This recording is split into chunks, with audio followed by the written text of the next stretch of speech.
안녕하세요. 방금 소개받은 이영호입니다. 반갑습니다.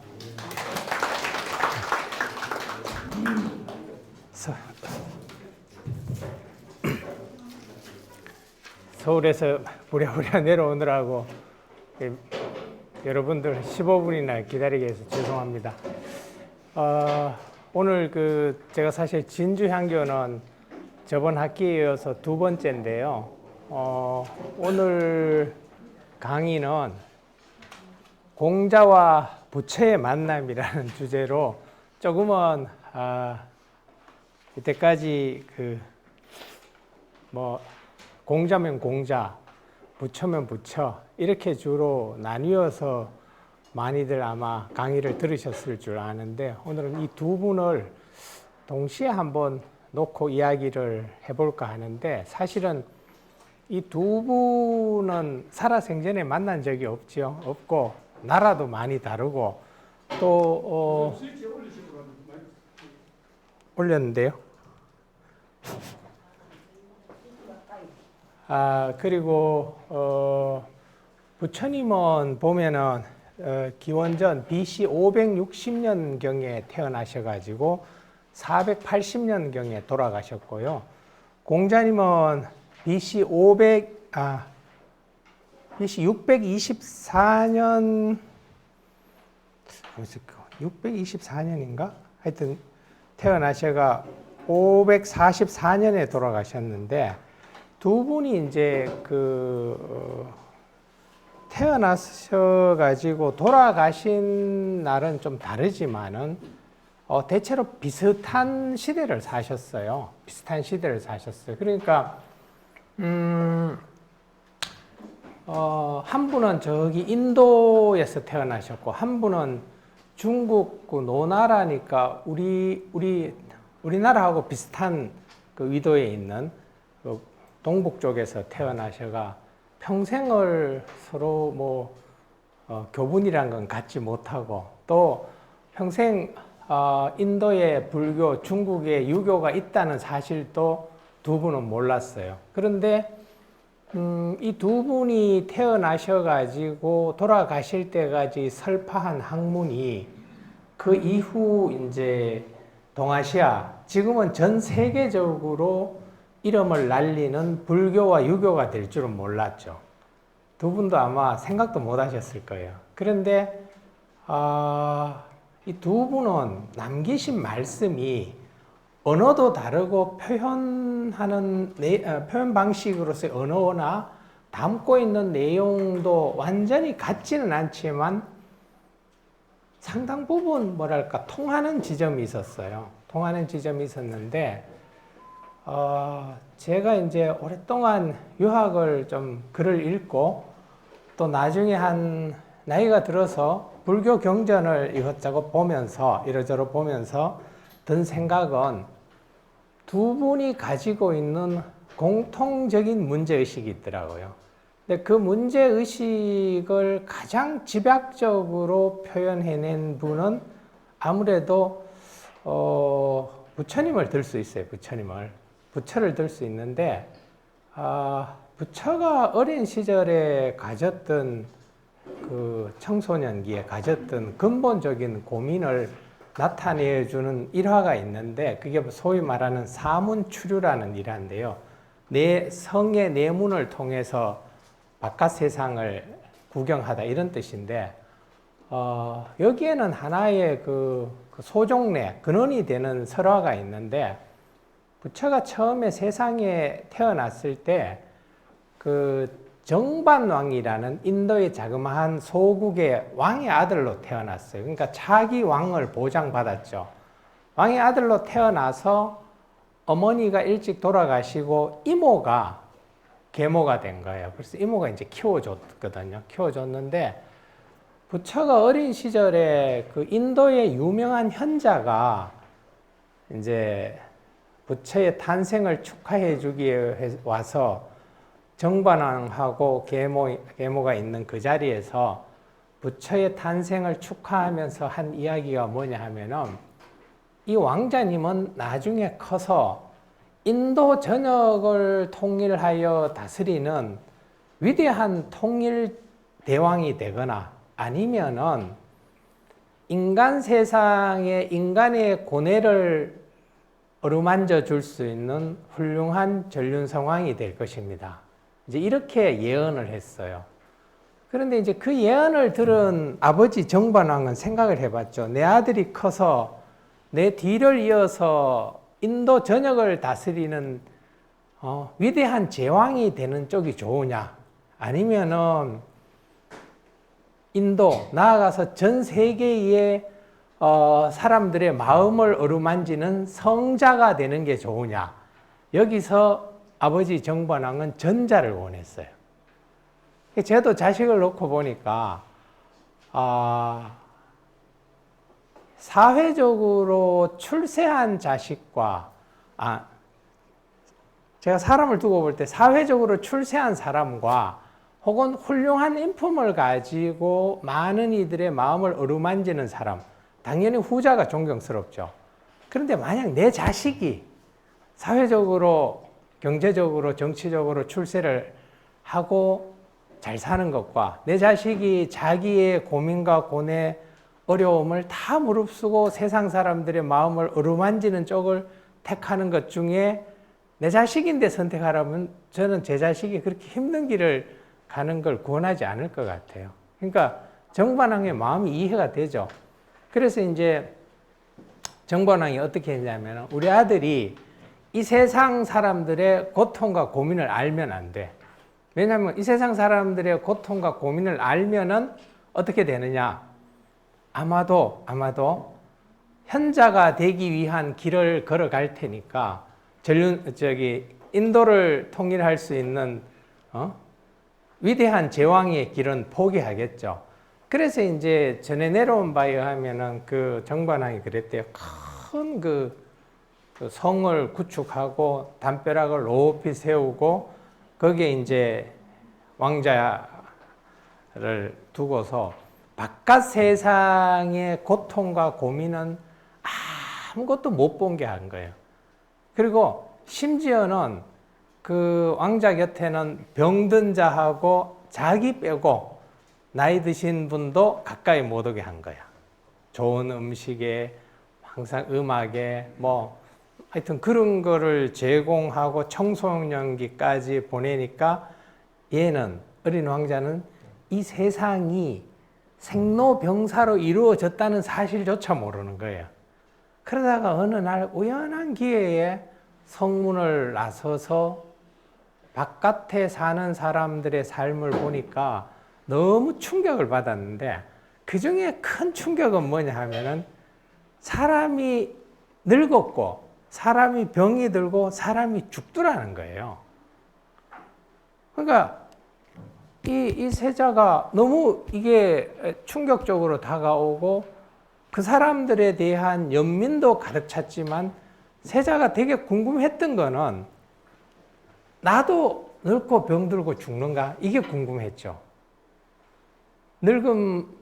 늙어서 병이 들면 몸이 아프고 고통 속에서 나도 죽어가는가? 하여튼 이런 것에 대한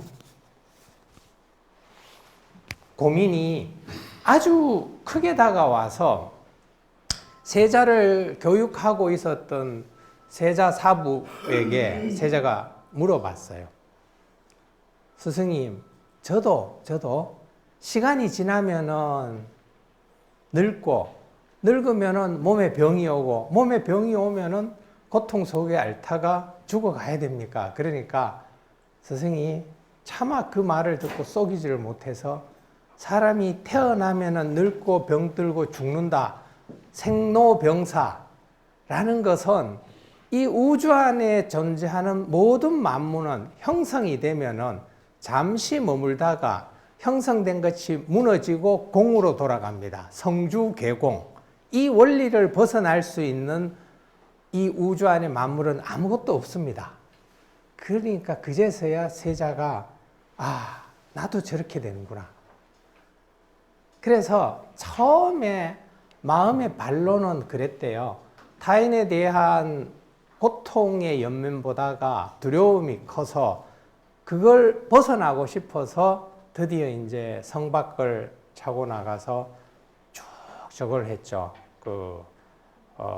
도를 닦아서 나중에 계명성이 비치는 새벽에 득도를 해서 생로병사에서 벗어났대요. 안 죽는 게 아니고 육신은 죽어가지만 늙고 병들고 죽는다라는 그 괴로움에서 벗어났다는 거예요. 다른 의미에서 공자도 이와 유사한 궤적을 밟았는데요. 이게 이제 부처와 공자의 이 말은 사실은 제가 가르치는 젊은 학생들에게도 어쩌면 와닿는 말일 터이고 저인데도 와닿고 저희 아버지 어머니 아직 계시거든요. 이제 많이 노인이시죠. 와닿죠. 왜 그러냐 하면은 어리고 젊을 때는 잘 감지는 안 되고 뿌옇게 내가 늙고 병들고 죽는다라는 데 대한 감각이 없는데 나이가 들수록 인간에게는 그게 너무나 핍진하게 다가오는데 이게 사실은 즐거움보다가는 괴로움이잖아요. 즐거움보다가는. 젊은 시절에 그 화려했던 그 몸의 건강, 마음의 어떤 고통도 있겠지만 즐거움 이런 것들이 다 가고 어찌됐건 우리 삶이 끝으로 향해 간다는 데서 오는 이 괴로움. 또 나이가 들면은 들수록 운동을 하라 그러는데 사실은 운동을 해도 아프고 안 해도 아프죠. 몸이라는 게. 그러면 결국은 그 고통도 피할 수가 없고 어떤 좋은 약이나 의술로도 그리고 삶의 끝이라는 게 예비가 되어 있다라는 것에서 오는 인간의 불안, 고통, 두려움 이런 것들이 있는데 인간이 놀라운 게 뭐냐 하면은 문제가 생기면은 해결을 하려고 노력을 한다는 거예요, 인간이. 그것에 고분고분하게 굴복하지 않아요. 그러니까 인류 역사에 많은 이들이 있었겠지만 이 해결책을 제시한 방금 이야기한 부처와 공자는요, 이 해결책에 요즘 애들의 말로 하면 끝판왕이었어요. 정말 해결을 해버린 거예요, 정말로. 그러면 이제 여기 들으신 분은 어떻게 인간이 늙고 병들고 죽지 않을 수 있느냐? 부처도 공자도 다 늙고 병들고 죽었고 천하 없는 진시황도 그랬거든요. 그렇지만은 그 과정 속에 놓여서 힘들고 괴롭게 갔느냐? 아니면은 그 과정을 순순연히 가면서 어느 한순간 또 그 괴로움 속에 함몰되지 않았느냐? 이게 이제 큰 차이죠. 이 후자의 방법을 이들은 안 거예요, 이게. 자기 육신을 괴롭혀가지고. 그리고는 이걸 알고 나서 어떻게 했느냐 하면은, 그제서야 이걸 모르는 많은 이들에 대한 연민이 솟아난 거예요. 왜 그러냐면, 이게 별거 아닌데, 알고 보면은. 근데 모를 때는 고통스러운 거예요, 모를 때는. 그래서 이걸 가르쳐 주려고 공자와 부처가 죽을 때까지 길바닥을 헤매다닌 거예요. 이제 목소리 높여가지고 한번 들어보라고. 그래서 이제 그분들이 책을 쓰진 않았지만 막 이야기를 하니까 제자들이 다 귀 기울여 듣다가 이 두 분이 돌아가시고 나서 우리 선생님이 하신 말씀을 기록으로 남기자라고 해서 남긴 게 오늘날 보는 팔만대장경과 논어를 비롯한 유교의 경전이거든요. 그러면 이 두 분의 사후에 이 방법을 기술해 놓은 책이 많은데 동아시아, 특히 한국에서 가장 정평 있는 기록으로 일컬어지는 책이 뭐냐? 불교에는 금강경이고 유교에는 논어예요. 그러니까 사람이 동아시아인, 특히 한국인으로 태어나서 어느 누구 하나 생로병사에서 자유롭지 못하다면은 이 두 책에는 최소한 그걸 벗어날 수 있는 방법을 기록해 놨다는 거예요. 그러면 지금 여러분들 저 집에 자제인데 이야기해서 네이버라는 인터넷을 이용해 보면 금강경하고 논어의 한국어 본이 다 실려 있어요. 서점에 가면은 돈 한 2, 3만 원 주면 2권을 살 수 있어. 그러면 그 책을 갖다 놓고 읽으면은 바로 내인데 그 방법이 싹 들어오느냐? 안 들어와요. 왜 그러냐? 이게 눈뜬 봉사라서 그래. 이걸 당달 봉사라고 하는데 눈은 뜨고 글을 보는데 검은 건 글씨고 하얀 건 종이 이렇게밖에 안 보이는 거예요. 이게. 그러니까 부처나 공자 살아생전에도 제자들에게 그 방법을 쭉 이야기를 했을 때 제자들의 인지력의 수준에 따라서 그것을 일찍 깨치는 제자도 있었고 늦게 깨치는 제자도 있었거든요. 하물며 부처 공자가 세상을 뜨고 난 다음에 그 책을 보고서는 어찌됐건 인도나 동아시아에서 많은 이들이 생로병사의 고통에서 벗어났어요. 벗어났어. 이거는 그러니까 뭐냐 하면 공인된 방식인 거예요. 공인된 방식. 그러니까 불교의 금강경, 유교의 논어를 통해서 동아시아 지식인들이 열광한 이유가 있다는 거예요. 열광한 이유가. 태어나서 죽는다라는 이 규칙 속에 갇힌 인간에게 어떤 뭐랄까 그 울타리를 벗어나서 살다 가게끔 할 수 있는 방법을 알려줬다는 거예요. 그래서 이거를 만약에 지금 여기 수업 들으시는 분들이 좀 생각이 있을 어떤 그런 의지가 있으시다면 꼭 한번 보세요. 꼭. 확실히 효과가 있습니다. 확실히. 제가 왜 그렇게 아느냐 하면은 저희 그 아버지는 대학원을 나오셨고 어머니는 초등학교를 나오셨는데 지금 이제 저하고 같은 아파트 단지에 살거든요. 저는 옆동에 살고 그래서 이제 보통 일주일에 한 서너 번 아니면 많으면 한 5번 정도 가서 이제 차를 같이 마셔요. 커피를. 아버지가 이제 어머니 커피를 좋아하셔갖고 가면 이제 갈아가지고 내려서 이제 커피를 마시고 학교가 가까우니까 걸어가고 그러거든요. 그러면 예전에 이제 어머니가 아버지도 그렇지만 어머니가 한 70 정도 넘으실 때 몸이 많이 아프신 거예요. 막 무릎 아파가지고 양쪽 관절 다 수술하고 당뇨, 고혈압, 고지혈 온갖 이제 병들이 오는 거죠. 그죠? 그 연세가 되니까. 그리고 사남매 낳아 키웠으니까 뼈마디가 성하시겠어요? 그러니까 이제 고통 힘이 드는데 이분이 이제 아버지 영향 그리고 그 제 여동생이 결혼을 안 하고 부모님이랑 같이 사는데 여동생 영향으로 어떤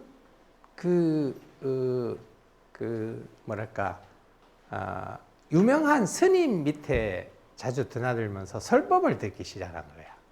설법을 듣기 시작하는데 제가 아직도 그날 아침이 기억나는데 아침에 커피를 마시러 가는데 우리 어머니가 그렇게 이야기하시더라고요. 앉아서 이렇게 먹다가 주로 이제 저는 학교 이야기하고 동생도 이제 대학에 선생으로 있으니까 동생도 어제 있었던 이야기 이렇게 하고 두 분도 이렇게 하는데 어머니가 뭐냐면 설거지를 이렇게 그 전날 하시다가 그런 생각이 갑자기 들더래요. 아, 이게 다 생각이구나. 이게 희한하죠. 이게 다 생각이구나. 아픈 것도 생각이고 괴로운 것도 생각이고 그렇죠. 생각이죠. 그죠? 생각인데 그것을 생각이라는 것이구나라고 그러니까 자기가 뭔가 마음으로 깨치면은 그런 것들을 그러니까 우리가 늙고 병들고 죽는다는 것도 생각이고 아프다는 것도 생각이야. 근데 이 생각이라는 걸 확 받아들이면은 그런 것들에 의해서 발생되는 고통의 정도도 확 감쇄를 해요. 근데 이걸 이제 당신이 교육을 많이 못 받으셨으니까 잘 표현을 못 하는데 그게 뭐냐 하면은 이런 표현이에요. 이게. 이것의 표현인데 우리가 뭔가 괴롭다라고 하면은 대부분 우리는 어떻게 생각하냐 하면은 나를 괴롭히는 게 있어서 괴로워. 내가 우리 자식 때문에 괴롭고 우리 마누라 때문에 괴롭고 우리 남편 때문에 괴롭고 또 누구 때문에 괴롭고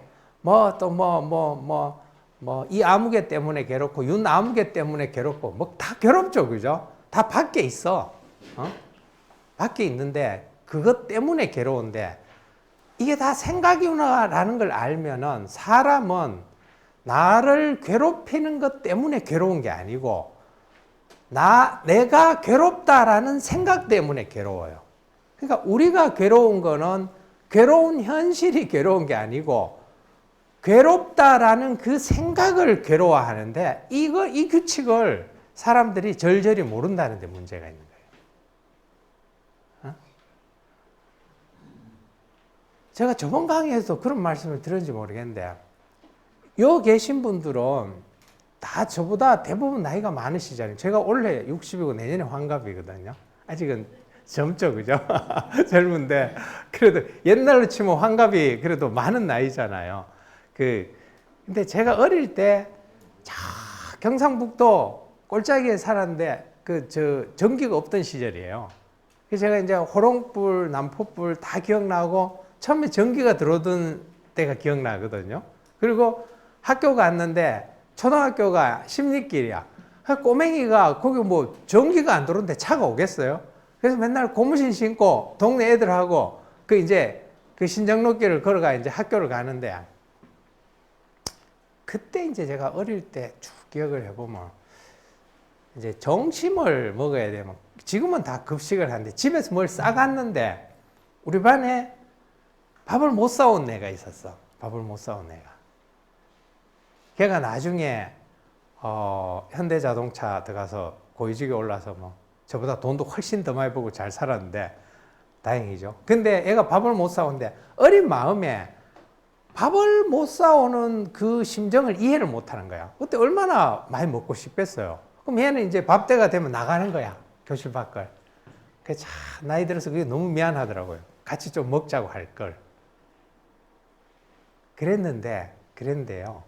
우리는 그 시절 겪으면서 그때도 마음이 힘든 애는 있었어. 그렇지만 걔는 나중에 현대자동차 들어가서 좀 부산에 사는데 퇴직하고 돈 많이 벌어가지고 잘 살거든요. 저보다 돈 훨씬 많이 벌었대요. 다 있잖아요. 우리 그때 그 꼬맹이들 그 십리길 다녔던 애들이 힘들죠. 고무신 신고 뭐 돈이 뭐 있겠어요. 그런데 그 중에 대학 나온 애는 손 꼽아요. 저 같은 애.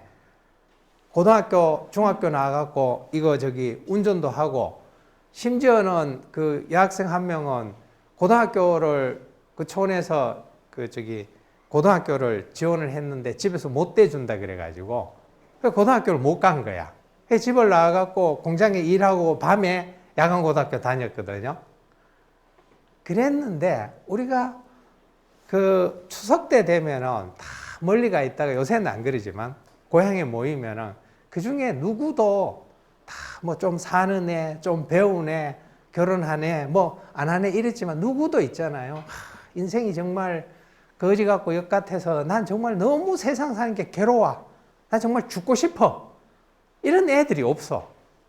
뭐 힘이 들면 드는 대로 사는 게 힘이 안 들면 안 드는 대로 모여갖고 웃고 떠들고 또 돌아가갖고 찢고 뽑고 살다가 추석 때 되면 또 모이고 이러거든요. 그런데 지금 어떠냐 하면요. 대한민국이 반만 년 역사에 이런 시절이 없어. 여러분들 세상사 돌아가는 거 보면 조금 마음에 안 드는 구석이 있죠. 있지만은 그럼에도 불구하고 대한민국이라는 나라가 이 한반도에 생성된 반만 년 역사 중에 지금까지 세계의 그 10위권 안에 드는 경제력과 군사력을 지녔던 시절이 없다는 거예요. 지금 망했지만 그 대우의 김우중 회장이 그런 말을 하잖아요. 내가 살아생전에 이 세계에서 1등 가는 무슨 제품 하나만 만들면 좋겠다. 지금 1등 가는 제품이 하나뿐만이 아니에요. 우리가 옛날 영화 보면은 이조 시대 때 뭐 이런 풍경이, 조선시대 풍경이 나오면서 검은 거 뜯고 이런 뭔가 약간 촌스럽죠. 지금 검은 거 뜯는 사람들이요, 유럽에 가가지고 돌아다니면서 그 버스킹이라 그래가 돌아다니면서 길거리에 좌판 펴고 앉아가 검은 거 가야금 뜯고 트로트 부르고 이러면요, 그 사람들 난리 나. 이런 시절에 대한민국을 우리가 살고 있는데, 그럼 어린 시절에 정심에 먹을 밥이 없어가 나가고, 십리길 걸어 다니고, 이랬던 시절에 비해 갖고 우리가 물질적으로 이만큼 풍요해졌는데 더 행복하냐? 이래 물으면은 적어도 제가 아는 감각적인, 주관적인 의식으로도 그렇고 객관적으로도 우리는 더 행복 안 해요. 그때는 살기 힘들어서 나 죽겠다, 뭐 찢고 뽑고 이래도 다 웃고 또 뭐 힘들면 힘든 대로. 그럼 저희 동네 그 담배를 많이 했거든요. 그럼 담배 하면은 황촉불에 이렇게 담배 널어놔 말리고, 그걸 이제 담배를 엮을 때 다 아줌마 아저씨들 모여 있으면은 뭐 그날 저녁에 막 시끌벅적해요. 자, 그런데 말이에요. 그런데 지금은 배고프다 그러면 정부에서 밥도 줘요. 없다 그러면 집 지어놓고 가서 살라고 하기도 해. 그리고 제가 성대에 이렇게 있어 보면 학생들 보면 다 뭐냐 하면은 귀티가 나. 머리도 좋은데 인물도 잘생겼어. 그런데 있잖아요. 행복하지가 않아. 그러면 제가 아까 처음 드렸던 말씀으로 가면은, 사람은 과연 나를 괴롭게 하는 게 어떤 환경 때문에 괴로운 건지, 그 괴롭다는 생각 때문에 괴로운 건지, 그 어려운 환경에서도 우리는 괴롭다는 생각을 안 하고 사니까 행복하게 살았는데, 이 좋은 세상에도 괴롭다라고 생각하면 괴로운 거예요. 괴롭다라고 생각하면 괴로운 거예요. 누구는요, 늙고 병들고 이 세상을 뜨는 것에 대해서 담담히 받아들이면은 살만하게 살다가 죽을만 해서 죽는 거야. 그래서 한 세상 잘 살다 간다, 뭐 이러고 그냥 가는 거예요. 그런데 누구는 나 너무 죽기 싫어, 병드는데 무조건 좀 고쳐다오, 자식을 이제 못 살게 굴죠. 본인도 힘들고 옆 사람도 힘들어. 그러면 과연 똑같은 환경, 심지어 너무나 다른 환경 속에, 어려운 환경 속에 있을 때 괜찮았던 것이 이 좋은 환경 속에 있을 때 우리는 괴로워서 지금 청소년뿐만이 아니고 중장년, 노년층 자살률이 역대 최고래요, 대한민국이. 그러니까 저는 이제 조금 말이 길었는데 무슨 말씀을 드리고 싶냐 하면, 우리는 괴로운 세상 때문에 괴로워하기보다는 괴롭다는 내 마음 때문에 괴로워해. 그러니까 이거는 한 10%, 20% 정도는 괴로운 세상의 문제이기도 하지만 한 80%, 8, 90%는 뭐냐 하면은 괴롭다는 내 생각 때문에 괴로워하면서 사는데, 요 지점만 해결하면은 넘어갈 수 있다는 거야. 이 지점만 해결하면. 이 지점을 어떻게 해결하느냐? 그것의 답이 적어도 제가 아는 한 금강경과 논어에 있고, 저희 어머님은 그 스님에게 금강경 설법을 쭉 듣다가 어느 날 그거를 그냥 제가 이렇게 말하는 것을 듣고 여러분들이 사람은 괴로운 환경 때문에 괴로운 게 아니고 괴로운 생각 때문에 괴로워하는구나, 이렇게 머릿속에 저장한 게 아니고 당신 마음에 그게 절절하게 받아들여지는 거야. 그러니까 그때부터 지금까지 10년, 11년 세월이 흘렀는데요. 저희 어머니는 세상 사는 게 훨씬 담백해졌어. 우리 사남매인데, 이 사남매 복이죠. 아픈데 힘들다, 괴롭다, 뭐 다 이러면은 자식들도 힘들잖아요. 근데 일단 본인이 그것에 대해서 어찌됐건 초연한 거리를 유지하니까 몸에 힘들면 점점 이제 시간이 지나니까 더 하는데 훨씬 많이 이제 노여나는 거예요. 그래서 저는 이게 이제 유교와 불교, 부처와 공자가 가졌던 공통된 문제의식 중에 하나였다.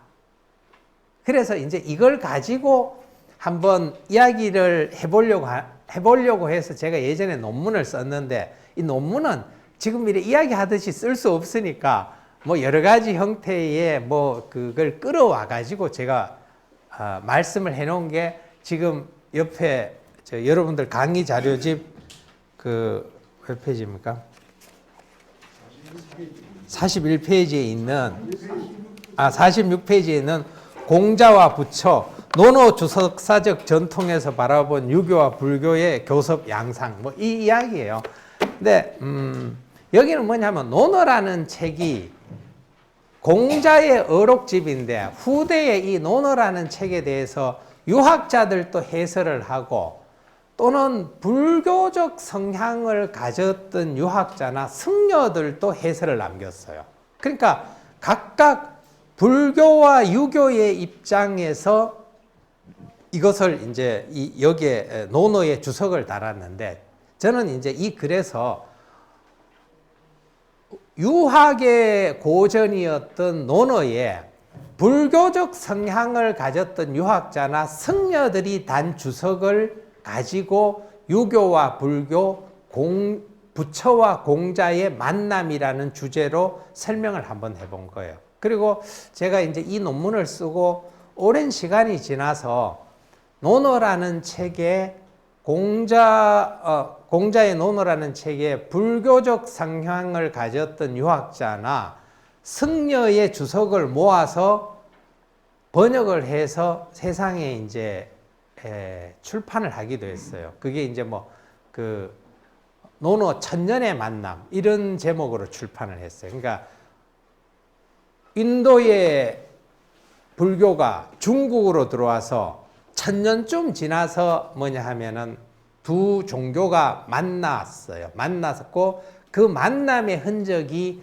논어라는 책의 주석에 담겨 있더라 이런 말이죠. 그래서 그 주석을 모아서 번역을 하고 분석을 했는데 번역은 책으로 냈고 분석은 이 글로 한번 남겨봤거든요. 근데 이것에 여러 가지 그 내용들이 있지만 본질적으로 이 내용이 담고 있는 것은 아까 말씀드렸듯이 바로 인간이 태어나서 늙고 병들고 죽는다라는 데서 오는 아주 뭐냐 하면은 근원적인 감정, 괴로울 고에서의 탈출. 어떻게 우리는 이 고에서 탈출할 것인가? 우리가 아무리 운동을 열심히 하고 산을 열심히 다니고 이래도 이 육신에 늙고 병들고 죽음을 피할 수가 없거든요. 이게 근원적인 해결이 안 되는 거야. 근데 이 근원적인 해결책을 논어라는 책 밑에 이제 쭉 이렇게 여러 승려와 유학자들이 주석을 단 것을 제가 쭉 보다가 이거 세상에 한번 소개해 볼 만하다고 해서 글로 쓴 게 이거고요. 좀 그래서 논문이다 보니까 아주 대중적인 글처럼 쉽진 않지만은 하여튼 제가 그래서 오늘 좀 전에 이야기한 그 내용을 바탕으로 요 이야기를 조금 더 해볼게요. 먼저 이제 논어 주석사를 통해 본 유교와 불교의 만남인데요. 동아시아 그 사상사가 서로 교류를 하는 과정을 보면은 격이불교 시대를 거쳐서 유불의 상호 침투가 있고 기독교와도 만나는데 이게 무슨 말이냐면 안 보셔도 돼요. 설명을 들으시면 되는데 유교가 딱 있으면은 불교가 인도로부터 들어와서 유교와 불교가 손을 잡아요.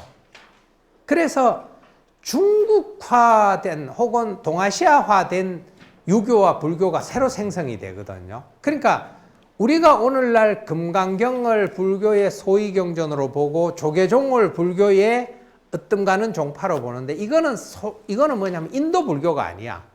중국에 들어와서 동아시아화된 불교인데 이 동아시아화된 불교라는 것은 바로 불교가 유교와 합쳐가지고 새로운 형태로 난 불교예요. 이걸 가리켜서 불교에서는 선종이라고 해요. 선종. 그 다음에 유교는 불교와 만나가지고 동아시아화된 유교로 거듭나는데 이거를 유학사에서는 뭐라고 하냐면 주자학이라고 해요. 그러니까 주자학과 선종은 실제 유교와 원래 유교와 원래 불교가 어찌 보면 아닌 거예요.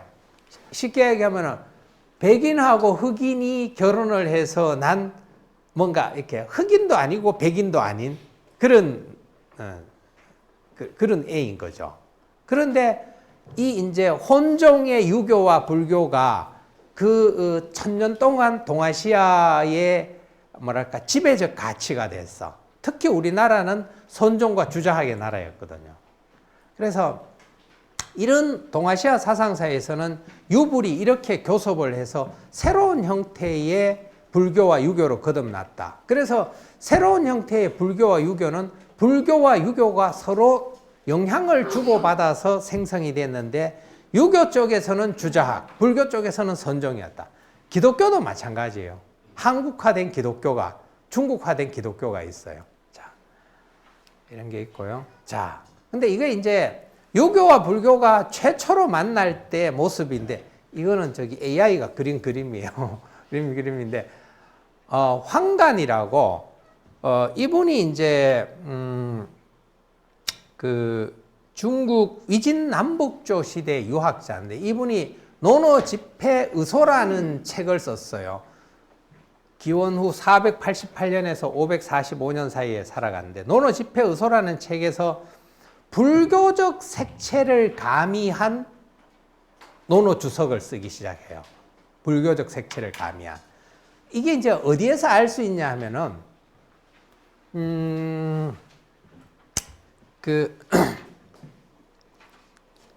노노가 20편이 있는데 그 중에 5번째 편이 공야장이라는 편인데, 공야장은 공자의 제자입니다. 사람 이름인데, 그 공야장 편의 첫 번째 문장이 뭐냐 하면은 그 47페이지에 나오는데요.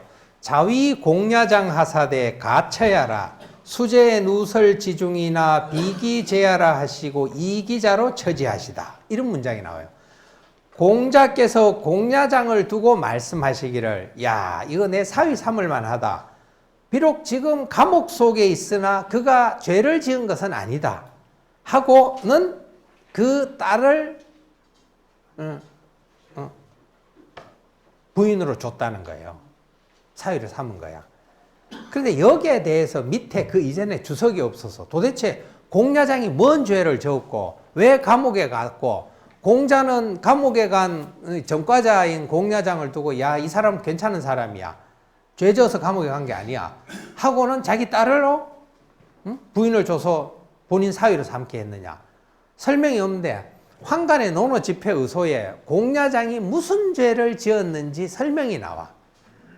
공야장이 노나라 사람인데 이웃나라에 갔다가 국경선을 넘어오는데요. 국경선을 넘어오는데 이거 좀 어찌 보면 황당한 이야기인데, 넘어오는데 공야장이 어떤 능력이 있냐 하면은 짐승의 말을 알아들었대요. 짐승의 말을 알아듣는데 국경선을 쭉 넘어오는데 어떤 노파가, 늙은 노인이, 늙은 이제 노파가 막 정신없이 자기 국경선 넘어오니까 이제 산길을 내려오는데 막 산속에 와갖고 막 허겁지겁 소리 지르면서 다니는데, 들어보니까 자기 아들을 찾는 거예요. 아들이 산에 나무를 하러 갔는데 이 아들이 이틀이 지났는데도 오지를 않는 거야. 그래갖고 아들 찾아가지고 그 산속을 이제 헤매고 있는데 공야장이 뭐라 그러냐면은, 이거 그 노파를 붙잡고, 이거 내가 이거 해도 되는 말인지 모르겠는데 내가 새의 말을 알아듣는데, 오다 보니까 어떤 새가 지저귀는데 저 위에 저기 산속에 그 물이 졸졸졸 흐르는 내가 있는데 거기에 어떤 사람이 엎어져 죽어 있더라는 그 새들이 이야기하는 거예요. 혹시 모르니까 아들을 그렇게 이 산속에 찾는데 한번 가보라고 있겠네. 이 노파가 허겁지겁 거기에 가보니까 진짜 아들이 죽어 있더라는 거예요. 엎어져 가지고. 그래갖고 이 노파가 그 공야장 도움을 받아갖고 그 아들 시신을 업고 왔더니 그 고을의 원님이 뭐라 그랬냐면, 이거 이놈이 죽였다. 어떻게 거기에 당신 아들이 죽어 있는 줄 얘가 어떻게 알겠냐는 거야. 이놈이 죽었다는 거야. 그래갖고 공야장을 감옥에 가둔 거야. 그러고는 이제는 왜 죽였냐 이렇게 취조를 하니까 공야장이 뭐라 그랬냐면, 내가 그게 아니고 새의 말을 알아들었는데 새가 지저귀는 소리를 듣고서 전해준 것밖에 없다. 이러니까 말도 안 되는 소리를 하지 마라. 이래갖고 이제 한 달 뒤에 사형을 시키기로 하고, 한 달 안에 네가 그거를 증명하면은 풀어주고 아니면 사형이야. 이제 이래 됐는데, 한 보름쯤인가 20일쯤 지났는데 갑자기 공야장이 감옥 안에서 막 웃으니까 그 옥리가 왜 웃냐 그러니까 뭐라고 설명하냐면은, 자기 동네 어디에 황소 2마리가 큰 이제 뭐 이게 곡식을 싣고 오다가 수레바퀴가 부러져 갖고 이제 곡식이 이제 땅에 막 그 흩어지는 바람에 새들이 막 온 동네 새들이 그 쪼아 먹으러 갔는데, 그 감옥 그 창살에 새들이 둘이 앉아서 쥐저기는데 어떤 한 새가 날아와서 짹짹거리는데, 그게 뭐냐면, 야, 저기 뭐 수레바퀴가 부러져서 뭐 곡식이 막 계량이 났는데 우리 가서 빨리 쪼아 먹자. 이래갖고 얘들이 막 웃으면서 막 갔다는 거예요. 그래갖고 공야증이 저놈들 오늘 신나겠구만 그러면서 웃었다는 거예요. 그래 옥리가 그거를 골원에게 전하니까 골원이 정말 그런가? 감옥에 있는 놈이 그걸 어떻게 알아? 사람을 보니까 정말로 공야장이 이야기한 것과 똑같은 형태의 상황이 벌어졌더라는 거예요. 그래가지고 옥리가 이거 공야장이 진짜 사람 말을 알아듣는구나. 이래갖고 얘를 풀어준 거예요. 공야장이 죄를 지었다 풀어난 이야기를 황간이 논어집회의소에 그렇게 적어 놓은 거야.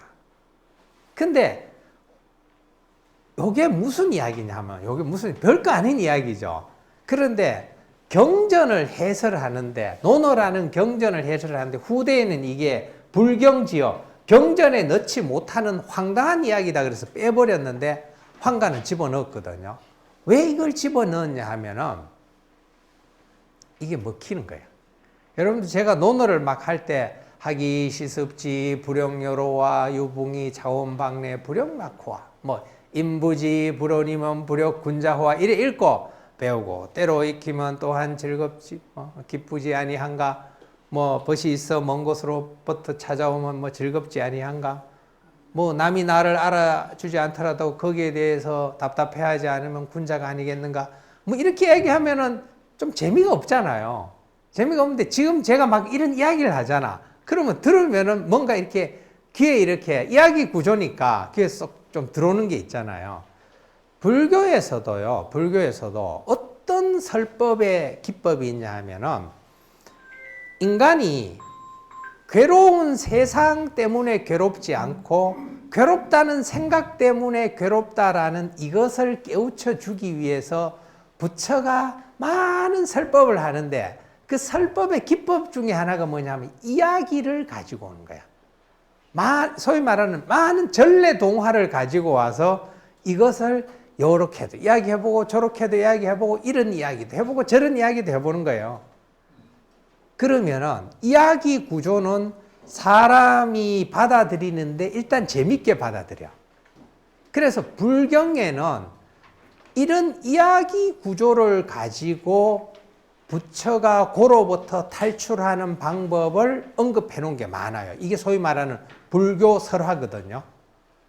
그런데 이 방식을 논어에서 끌어 들어와서 최초로 한 사람이 바로 황간이에요. 논어집회의소에서 이야기체를 가지고 와서, 이게 처음으로 뭐냐 하면은 논어라는 책을 중심에 두고 황간이라는 분이 불교의 설법체를 가지고 와서, 이야기체를 가지고 와서 논어의 경문을 해설한 시초예요.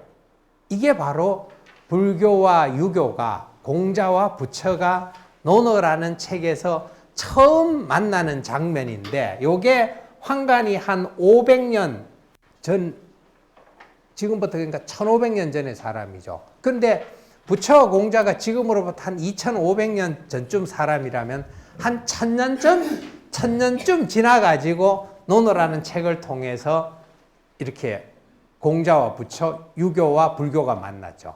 그래서 제가 이제 이런 이야기들을 끌어모아 갖고 책을 편집하고 번역을 하고 책 제목을 뭐라고 했냐 하면은 논어 천년의 만남 이렇게 했어요. 그랬더니 출판사 대표가 너무 제목이 괜찮습니다 이래 갖고 그냥 그대로 냈거든요. 하여튼 이런 어떤 그 이야기가 공자와 부처, 유교와 불교가 처음 만나는 장면이다. 그리고 이렇게 만났을 때 이들이 가졌던 공통적인 주제의식이 더 심화되는데 그게 뭐냐 하면 고로부터의 탈출. 우리가 괴롭다라는 이 괴로운 생각, 괴로운 현실로부터 벗어나서 그냥 뭐냐 하면은 쉽게 이야기하면은 우리를 괴롭히는 현실이 다 있지만은 살아있을 때는 그냥 살고 죽을 때는 그냥 죽는 이 기술을 가르쳐 주는 거예요. 근데 이 기술을 모르면 어떻게 되냐면은 사람이 살아있을 때는 죽을 걸 생각해. 아유, 빨리 죽어야지. 이렇게 생각하고 죽어야 될 때는 정작 살고 싶어요. 그러니까 이게 이제 인생의 사실 어찌 보면 비극이잖아요. 살 때는 그냥 뭐 아주 즐겁고 행복하진 않더라도 그냥 뭐 담담하게 살고 죽어야 될 때는 이제 죽어야 되는갑다. 그거 죽으면 되죠. 그죠? 밥을 먹을 때는 밥을 먹고 이야기할 때는 이야기를 하고 잠을 잘 때는 잠을 자야 되는데 아침에 밥 먹으면서 점심 때 일 생각하고 저녁 때 일 생각하고 그죠? 점심 때 밥 먹으면서 아침에 밥 먹으면서 저기 마누라하고 투닥거렸던 거 생각하게 열받아 하고 이러면 안 된다는 거죠. 그러니까 결국은 이런 이야기를 응축하면 뭐냐 하면 이런 인간들은 고로부터 탈출한 인간들은 어떤 특징이냐 하면은 오롯이 뭐냐 하면은 이 자리에서 이 순간을 그냥 살아가는 거예요. 과거의 무엇 때문에 괴로워하지도 않고 미래의 무엇 때문에 불안해하지도 않아. 그러니까 과거의 무엇 때문에 괴로워하지 않으니까 마음에 상처가 없고요. 상처가 별로 없어. 미래의 무엇 때문에 불안하지 않으니까 그냥 뭐 이렇게 살아가다가 어떤 순간이 오면은 맞이하고 또 그게 넘어가면 넘어가고 뭐 그러다가 끝이 오면 끝을 맞이하고 이런 마음의 내적 조건이 구현이 된다는 거예요. 이 사람을 괴롭힐 수 있는 것들이 있겠지만은 이것 이전에 그 사람을 괴롭혔던 많은 것들이 이제 더 이상 그만큼 괴롭히는 힘이 안 되는 거예요. 나는 유교 경전을 통해서 만났는데요. 그 만남의 첫 장을 연 사람이 바로 한 500년대에 그 황간이라는 분, 노노집회의소라는 책을 통해 만났고요. 그 다음에 시간이 쭉 지나가지고 사량자라는 분이 나와요. 지금부터 한 1000년 전쯤에 나오는데 우리가 주자학이라고 할 때 주희의 그 선배이기도 한데요. 이분도 노노의 주석을 달았는데 그 노노의 주석에 어떤 구절이 있느냐?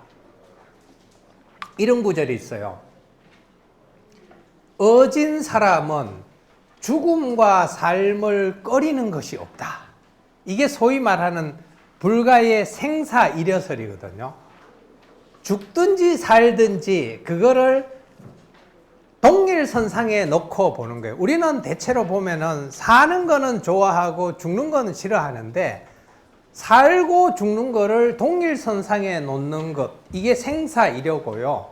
삶과 죽음이 없다라는 쪽으로 이게 이제 발전해 나가는데 이런 것을 사량자 호가 상체라서 상체사시라고 하는데 사량자가 어진 사람은 죽음과 삶을 꺼리는 것이 없다.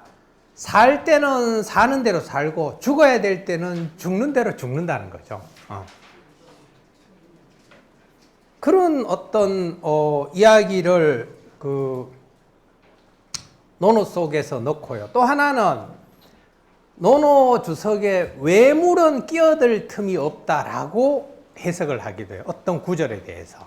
이거는 뭔 말이냐 하면은 아까 제가 모두에 말씀드렸듯이 우리가 무엇을 괴로워한다라는 것은 나를 괴롭히는 외적인 현실 때문에 괴롭느냐 아니면은 괴롭다라는 내적인 생각 때문에 괴롭느냐 적어도 우리 한반도의 역사라든가 제가 어린 시절부터 지금까지 살아온 삶의 경험치에 의하면은 우리는요, 괴로운 현실보다가 괴롭다라는 생각 때문에 괴로워하는 게 훨씬 더 비중이 큽니다. 여기서 사량자가 뭐라고 하냐면 외물은 나의 삶에 끼어들 틈이 없다고 해요. 외물이라는 게 뭐냐면 외적인 현실이죠. 외적으로 나에게 영향을 준다라고 생각했던 사람이나 사건이나 심지어 거기에는 이제 내 몸도 외물화를 하면은 이 몸의 상태라거나 이런 것들이 내 삶에 끼어들 틈이 없다는 거예요. 오직 뭐냐면 인을 해석하면서 오로지 심의 측면에서만 언급을 해요. 이건 약간 일체유심조 사상과 비슷한 거죠. 이 이야기를 하면서요, 제가 하나 말씀드리고 싶은 거는,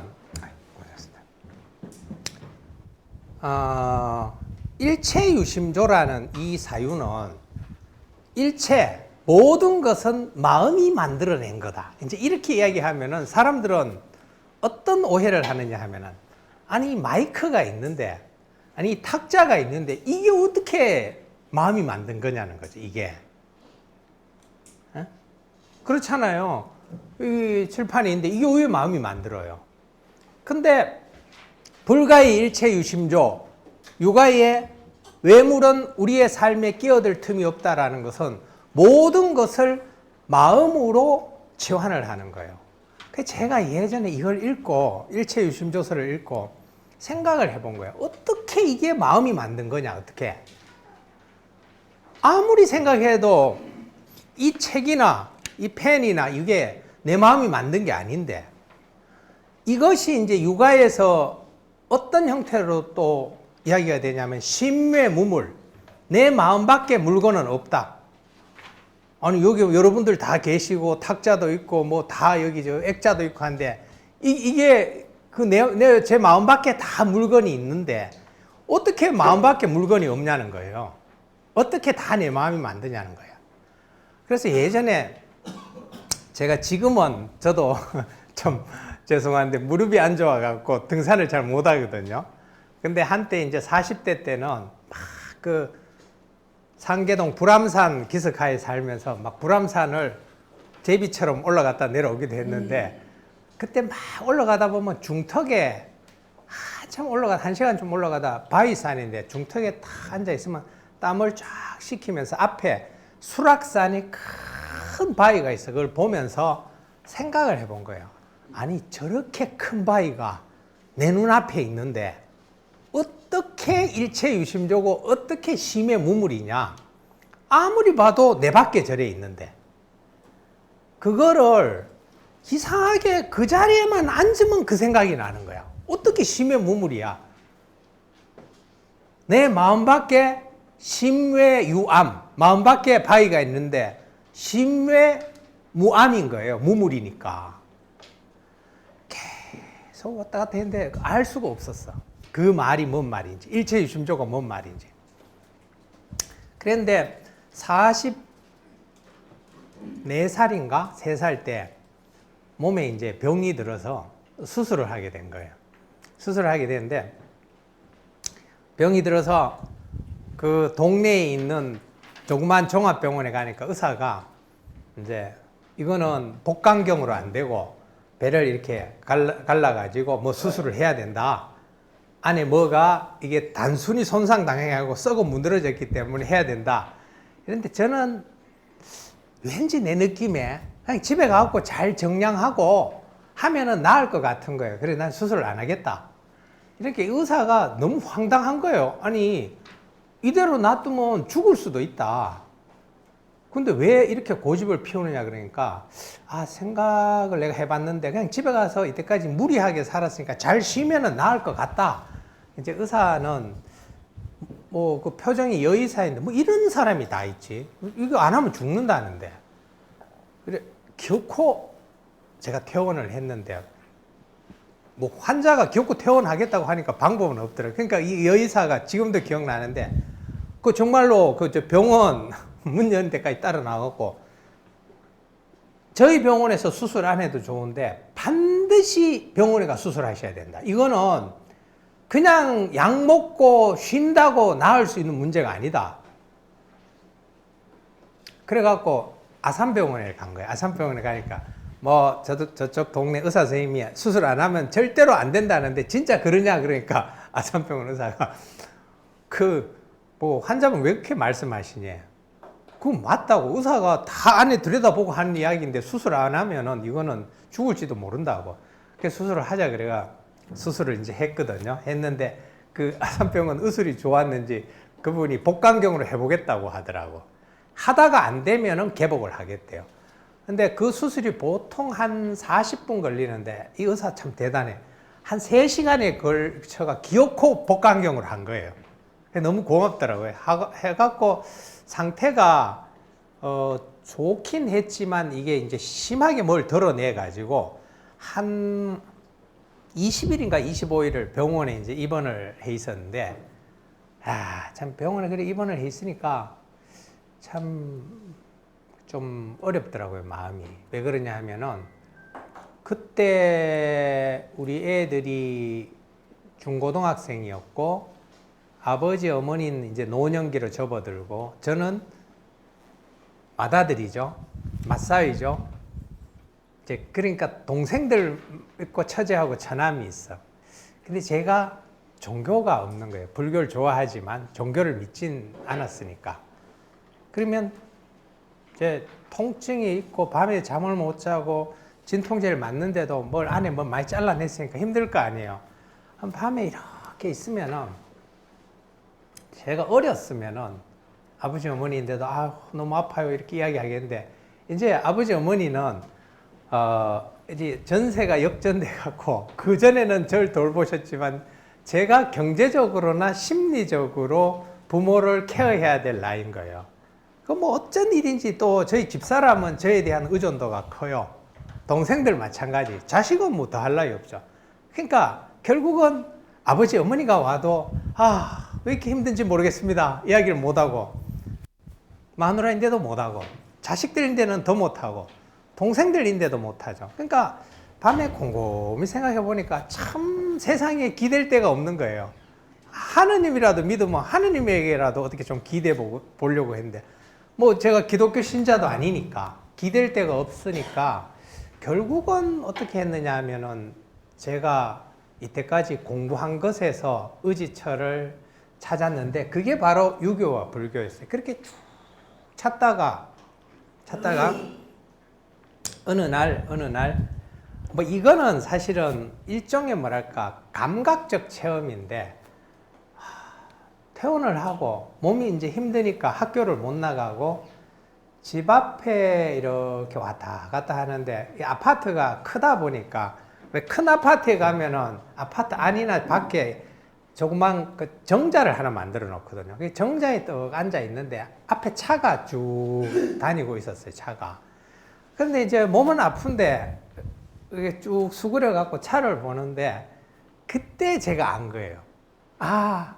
불암산을 타다가 중간에 앉아가 수락산의 바위를 바라보았을 때 도대체 저게 왜 심외무물인지를 몰랐는데, 심외유암인데 그게 심외무암,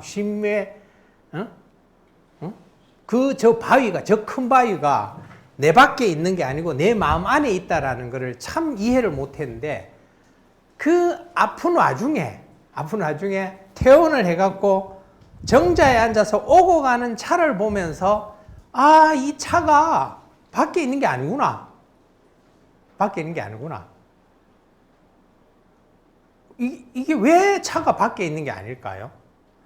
그때는 제가 사실은 논어나 금강경을 읽으면서 다 그런 이야기가 쓰여 있는데 사실은 다 그런 이야기야. 근데 제가 아까 당달봉사라 그랬는 게 그런 이야기가 쓰여 있는데 그 글을 읽으면서도 그게 뭔 말인지를 모르는 거야. 제가 일종의 뭐랄까 자기 체험이란 걸 못하니까. 이거는 지식으로서 이해되는 게 아니고요. 그러니까 몸이라 그러면은 마음과 육체 안에 그게 이제 뭐랄까 절절히 스며들어야 되거든요. 근데 그게 어떤 순간에 저게 밖에 있는 게 아니다라는 게 감각적으로 뭐냐 하면 수용이 되는 거예요. 무슨 말이냐 하면은 제가 지금 저번 학기 강의에서 그런 말을 좀 한 적이 있는데 여러분들 이렇게 보면요. 여러분들은 내인데 어떻게 보이냐 하면은 자, 제가 이렇게 쭉 보면은 제 망막이 있잖아요. 이 망막에 여러분들의 이 형체가 맺혀요. 자, 그 다음에 여러분들의 형체가 맺혀요. 자, 그럼 여러분들이 저를 보고 있잖아요. 제가 보이죠, 그죠? 제가 보이는데 어디서 보여요? 어디서? 눈에서 보이나요? 잘 한번 보세요. 저를 보면서 눈을 이렇게 감아봐요. 눈을 감으면은 어떻게 되냐 하면은 눈을 감았는데 내가 안 보이는데 저의 형상이 여러분들 어디에선가 떠올라요. 제가 지금 이 강의 마치고 서울 올라가면 여러분들 점심 먹고 집에 가시잖아요. 집에 갔는데 이영호라는 강사를 생각하면은 이영호가 눈앞에 없는데 이영호 얼굴을 알 수가 있어. 눈앞에 없는데. 그러면 도대체 어떻게 된 거예요? 제가 여러분들 망막에 사진처럼 빡 찍혀갖고 제가 없는데도 내가 눈을 감거나 뜨면 이 망막에 이영호가 사진처럼 찍혀서 아는 건가요? 그거 아니잖아요. 이건 뭐냐 하면은 밖에 있는 어떤 이런 형체 있잖아요. 이런 형체는, 이런 거는 다 뭐냐 하면은 망막이라는 기관을 통해 갖고 여러분들 어디에선가 얘가 두둥하고 떠올라야 내가 있는 게 감지가 되는 거예요.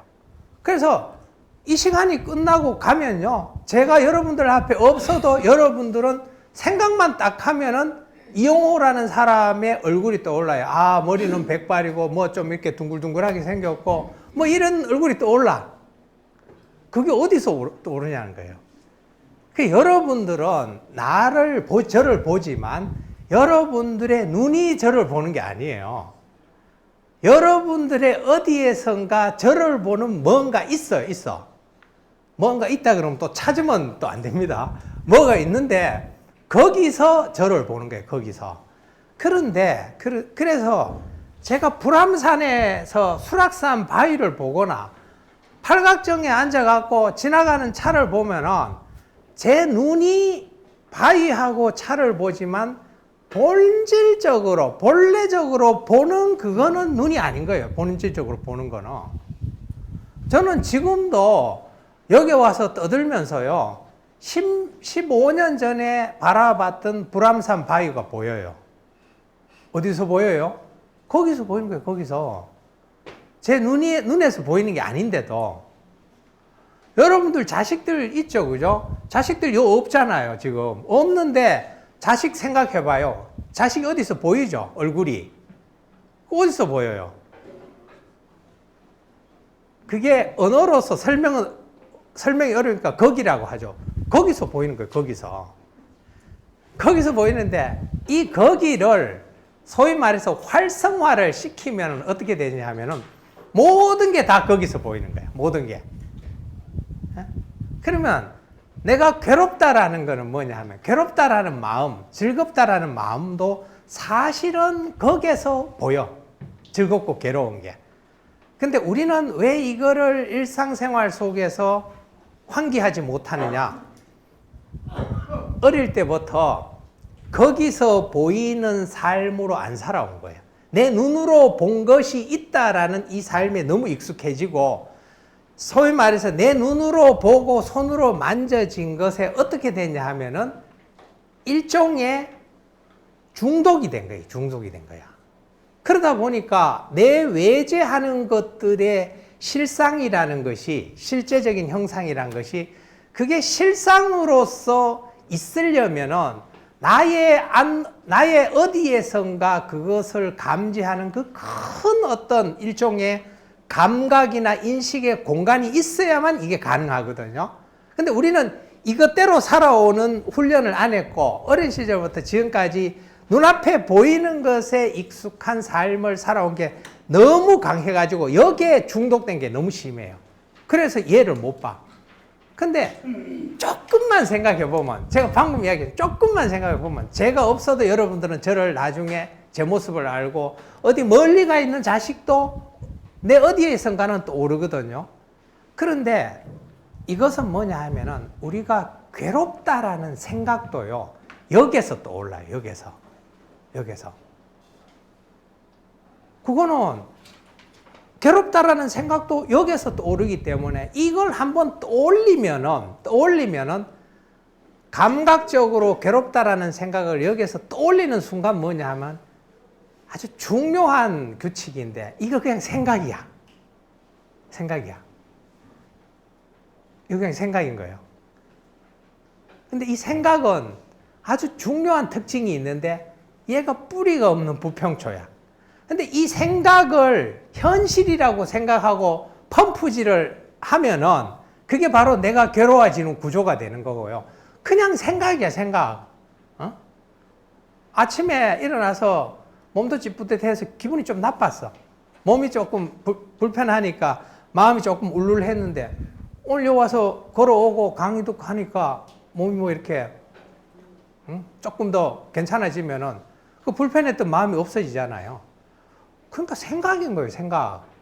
모든 것이 그 어딘가에서 떠오르는 생각이나 감정의 덩어리인데 여기에 제가 생명력을 계속 부여해가지고 끌어안고 붙들고 있음으로 인해서 내가 괴롭다라는 어떤 인식이 생성이 되고 그것이 심화되고 그것이 퍼져요. 그래서 제가 학생들인데도 누차 이야기하는데 그런 생각이나 감정들은 대부분 뭐냐 하면은 확대 과장되거나 거짓이에요. 진짜가 아닌 거예요, 진짜가.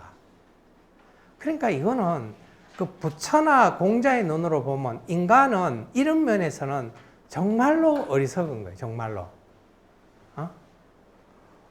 따지고 보면 죽고 산다는 것도 이 생각인 거예요. 죽고 산다는 것도. 우리의 몸이 죽으면은 뭐 끝나고 어디로 가고 이거 다 이 안에서 우리가 하는 생각이잖아요. 그 생각을 바꾸거나 생각이나 감정과 거리를 두기만 하면은 이게 별거 아닌 거예요. 그래서 어른들 하시는 말씀 있잖아요.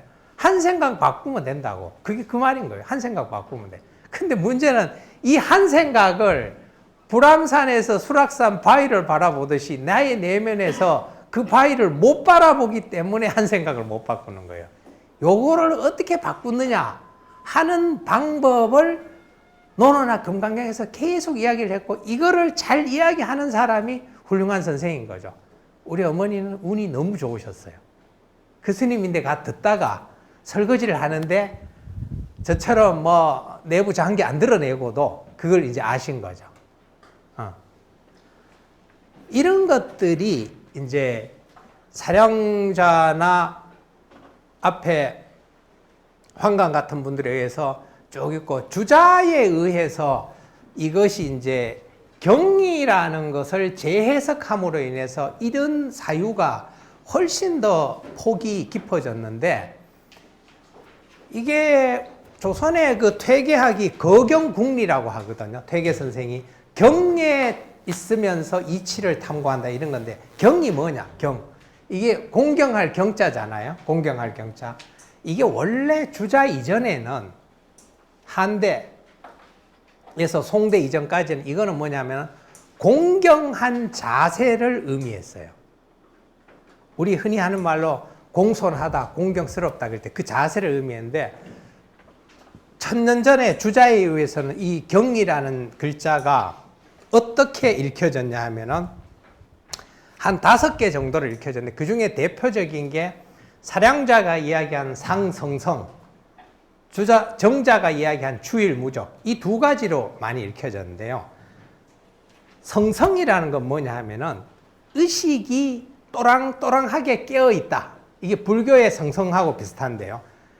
의식이 또랑또랑하게 깨어있다는 건 뭐냐 하면은 자기 내면의 생각이나 감정이나 혹은 저 밖에 있는 바위가 구현되는 그곳이 항상 활성화가 되어 있다, 이런 뜻이에요. 그 다음에 주일무적이라는 건 뭐냐 하면은 그곳이 활성화가 되어 있으면은 과거도 지금이고 미래도 지금이야. 왜 그러냐 하면은 잘 생각해 보면 우리가 과거에 나를 괴롭혔던 어떤 일들이 있죠. 미래에 대한 어떤 불안이 있잖아요. 그런데 과거에 무엇 때문에 내가 괴로웠고 미래에 무엇 때문에 불안하다면은 괴롭고 불안함을 느끼는 그 순간은 어디에 있어요? 과거에 있거나 미래에 있지 않아요. 예컨대 내가 과거에 무엇 때문에 힘들었다 그러면 과거에 무엇 때문에 힘들어하는 그 순간은 지금인 거야. 그러니까 모든 것은 지금의 일이에요. 지금의 일이야. 근데 우리는 어떻게 생각하느냐 하면은 이게 지금의 나의 내면에 떠오르는 생각이나 감정을 또랑또랑하게 인지하지 못하면은 그게 과거의 일이라고 생각하는 거예요. 과거의 일이 아니에요. 10년, 20년 전에 나를 힘들게 했던 일이 있었지만은 그 힘들게 했던 그 일을 환기하는 그 순간은 지금이에요. 그러니까 유교나 불교에서 하는 말이 지금 여기만 있다는 거예요. 지금 여기만. 이 자리에 지금만 있는 거예요. 어떤 것도. 지금 내가 생각하고 인지하는 이걸 벗어나지를 못하는 거예요. 그러면 주일무적이라는 건 뭐냐면 하나에 집중해서 옮겨감이 없다. 그 하나가 뭐냐 하면은 제가 지금 이 자리에서 이 순간을 살아가면서 초점을 맞추는 그 모든 것이 하나예요. 그 하나에 집중해갖고 나의 의식이 과거나 미래나 다른 장소로 가지 않고 여기에 오롯이 있는 이 상태가 주일무적이에요. 그러니까 경이라는 거는 그 이전에는 어른들을 보고 행하는 공손한 자세를 의미했다면은 주희대에 와서는 지금 이 순간을 살아가는 자세로서의 주일무적이 경의 의미가 된 거예요. 이게 바로 인간의 내면의 그 의식 공간을 인지하고 확장하는 불교적 논리가 유교화된 거고 이거야말로 부처와 공자가 만난 거죠. 여기서.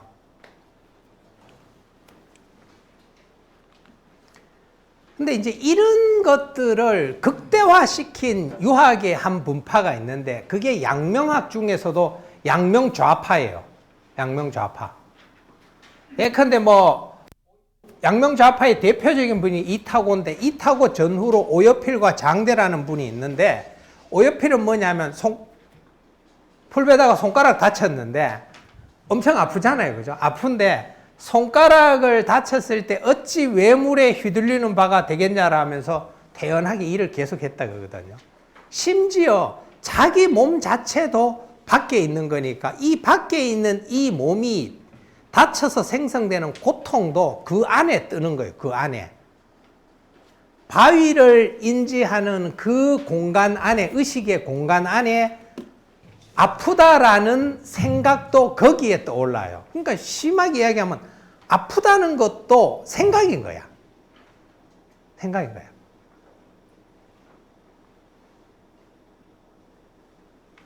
손에 가시 찔리면 엄청 아프죠. 여기에 손에 가시가 찔리고 어떻게 하다가 이 손이 사고나 전쟁터에 가서 날아갔어. 그럼 이 아픔이 감지가 될까요? 감지가 안 돼요. 그러니까 이거는 뭐냐면은 우리가 육체적으로 아프다라는 것도 어찌 보면은 자기 생각의 농도의 차이인 거예요.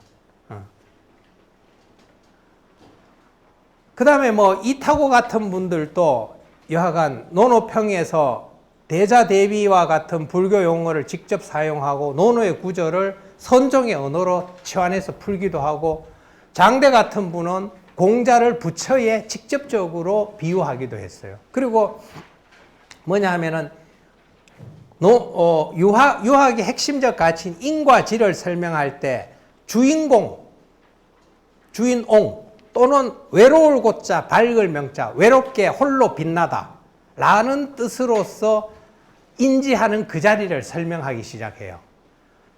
바위가 들어오는 그 자리, 아픔이 느껴지는 그 자리, 늙고 병들고 죽는다는 데서 오는 불안스러운 감정의 그 자리, 과거에 나를 괴롭히고 사로잡았던 그 생각이 떠오르는 그 자리, 여러분들이 저를 볼 때 저라는 인간이 어딘가에서 구현되는 그 자리를 가리켜서 외로울 고자 밝을 명자, 홀로 고고하게 빛난다라고 해서 고명이라는 말을 써요. 고명. 그러니까 모든 것은 거기에서 다 뭐냐 하면은 떠올랐다 사라지고 사라졌다 떠오르고 이렇다라는 거죠. 이걸 잘 설명하는 분이 누구냐? 제가 보기에는 우리 근세 유학자 중에 면우 곽종석이라는 분이 있어.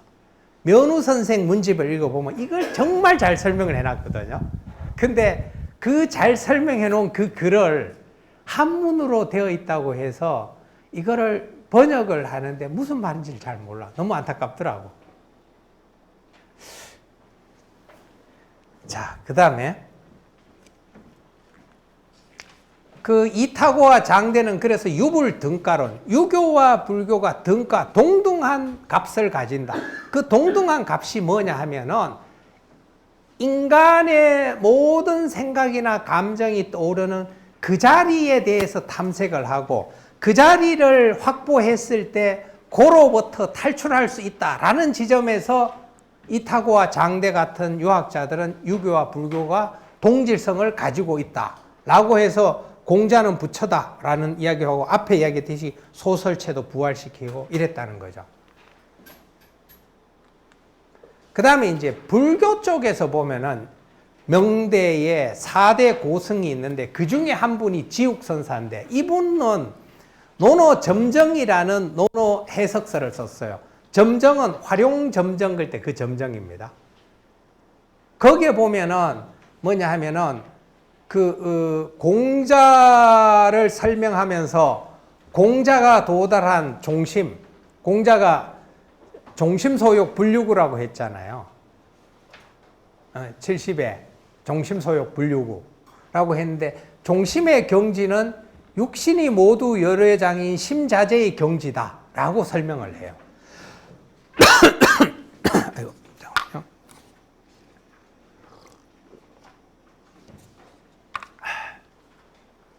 경지를 종심소욕 불유구가 육신이 모두 열의 장인 부처가 도달한 심자재의 경지를 가리킨 거다. 언어가 다르지만 위정이덕한데 북신이 거기서 이 구절을 설명하면서 불교의 신법을 가지고 또 설명을 해요.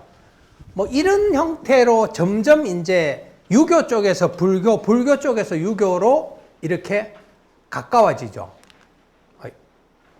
그래서 유불교섭에 대해서는 역사적인 이런 어떤 유교와 불교, 공자와 부처가 만나는 이 유불교섭에 대해서 역사적인 평가가 있었는데 명말 청초에는 유교가 불교로 넘어갔다라고 해서 혹독한 평가를 했지만 근현대에는 재평가가 시작돼요.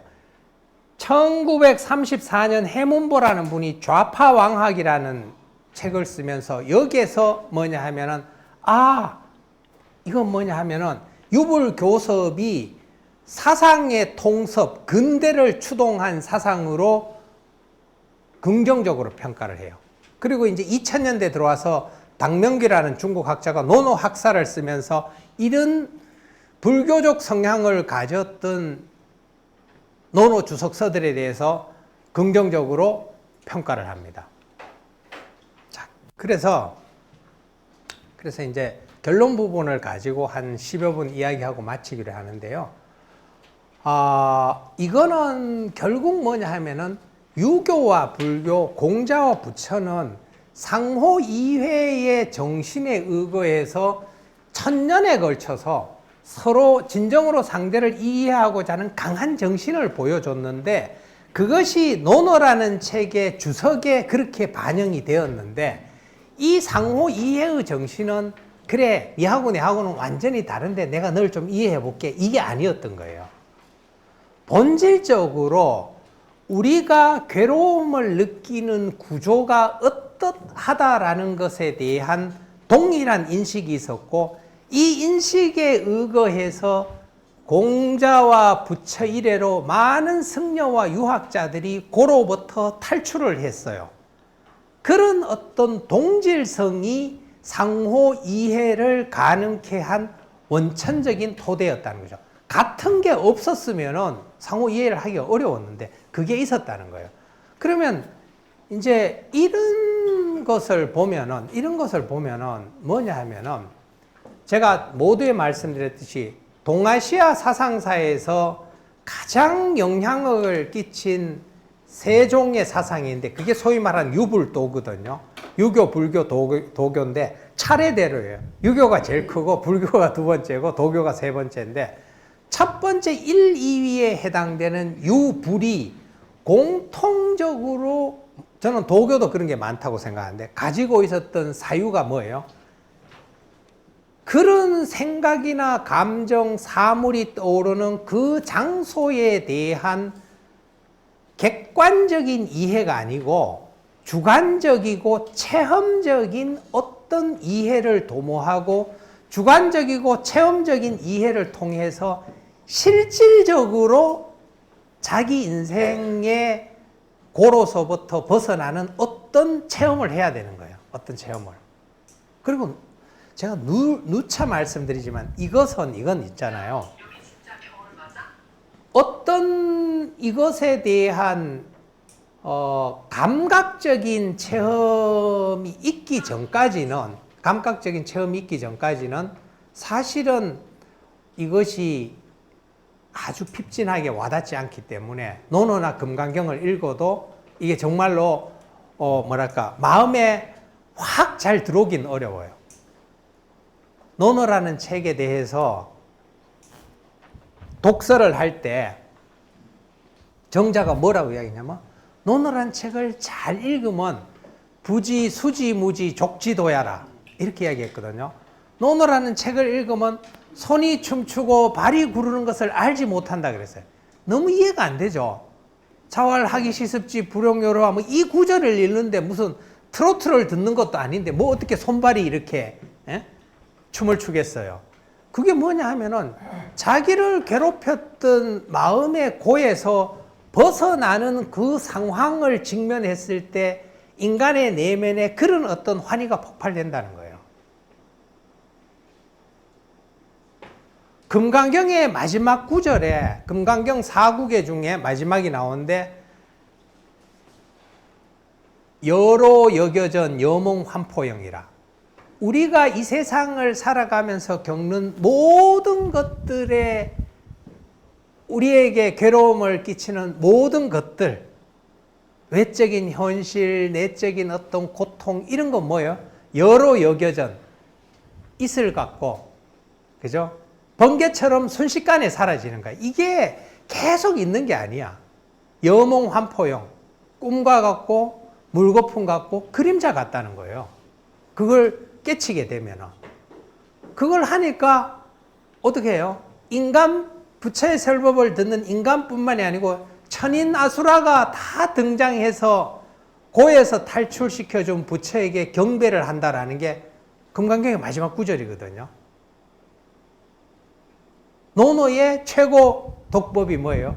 수지, 무지, 족지도지고 금강경의 마지막이 뭐냐 하면은 고에서 벗어난 우주의 모든 생명들이 와서 부처에게 경배드리는 장면으로 끝나요. 그러니까 이것은 유교나 불교의 이런 지점은요, 하나의 어떤 교조화된 지식, 우리가 암기하고 외워야 될 지식이 아니고 우리의 삶을 본질적으로 바꿔줄 수 있는 언어고 그 언어를 통해서 자기의 삶이 어떤 형태로든지 고에서 탈출한 형태로 바뀌었을 때만 이 언어가 힘이 있는 거예요.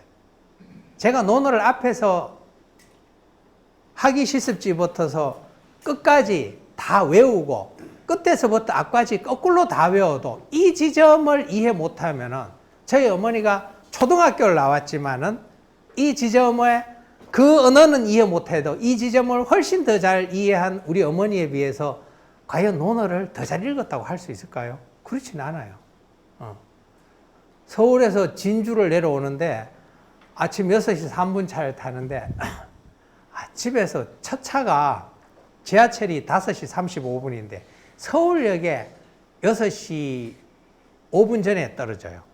55분에 떨어져. 그러면 제가 막 뛰면은 간신히 탈 수 있죠. 그래 이제 막 어제부터 생각하는 거야. 그래 내가 막 뛰어가지고 진주 가는 차를 타야지 이랬는데 도저히 안 될 것 같아서 택시를 불러야 되는데 제가 카톡을 안 하니까 또 이제 자고 있는 마누라를 깨워갖고 카톡으로 차 좀 불러봐라 이래갖고 이제 택시 오는 걸 타고 도착해가지고 서울역에 도착해서 타고 내려왔죠.